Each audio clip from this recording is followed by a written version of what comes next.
The prince that was promised was referenced 9 times, the first time's arguably the most important. Dany has a vision in the House of the Undying of a man, a woman, and a child. Presumably, they are her brother, Rhaegar Targaryen, his first wife, Elia Martell, and their second child, Aegon Targaryen. Not Jon Snow. Jon Snow is Rhaegar's third child, with Lyanna Stark.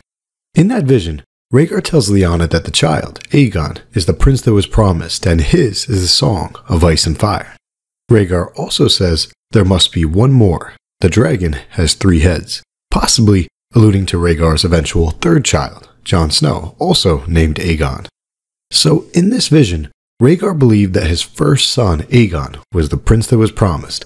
But as Oberyn reminded us time and time again, the mountain killed Prince Aegon. And Ser Jorah Mormont also points this out to Dany in her next chapter, quote, "If he was the prince that was promised, the promise was broken along with his skull when the Lannisters dashed his head against a wall." So Rhaegar was wrong. Aegon was not the prince that was promised, which begs the question, who is or who was the prince that was promised? And what is the Song of Ice and Fire? It's no song that Ser Jorah had ever heard. We have 7 other references to the prince that was promised.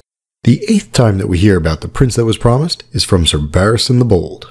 He tells Dany that her grandfather, Jaehaerys II, he commanded that her mother and father wed since a woods witch had told him that the prince that was promised would be born of their line. That woods witch is the Ghost of Highheart. The Ghost of Highheart has been proven correct many times over, so it's safe to assume that she was right. The prince that was promised would come from the line of Aerys and Rhaella. That includes Dany, who Maester Aemon came to believe is the princess that was promised. The dragons prove it. And Archmaester Marwyn's quick departure to go to Dany in the books suggests that he too may believe that Daenerys is the princess that was promised. On the other hand, 3 times Melisandre claims Stannis to be the prince that was promised, that the bleeding star heralded his coming. The last time that we hear about the prince that was promised is in a conversation between Jon and Melisandre. Jon doubts whether or not Melisandre can see visions in the flames, or whether or not she can interpret those visions correctly, including the promised prince. So those are the 9 references that we've got. One states that the prince that was promised would come from the line of Aerys and Rhaella, and that prophecy comes from a reliable source. 2 refer to Rhaegar's first son Aegon, who came from that line, but Aegon's dead. 3 refer to Stannis, but Stannis did not come from that line. 2 refer to Dany, who was reborn, Mother of Dragons, under the comet that the Dothraki named Shirakia, the Bleeding Star. And the last time that we hear about the promised prince is in that conversation between Jon Snow and Melisandre, where Jon calls her out. And little does he know, he's got a point, because Stannis is not from the line of Aerys and Rhaella. Dany, on the other hand, is from that line. However, we now know for sure that Rhaegar had a 3rd child, and that 3rd child is also from the line of Aerys and Rhaella. Which begs the question, is Dany the princess that was promised, or is Jon Snow the prince that was promised?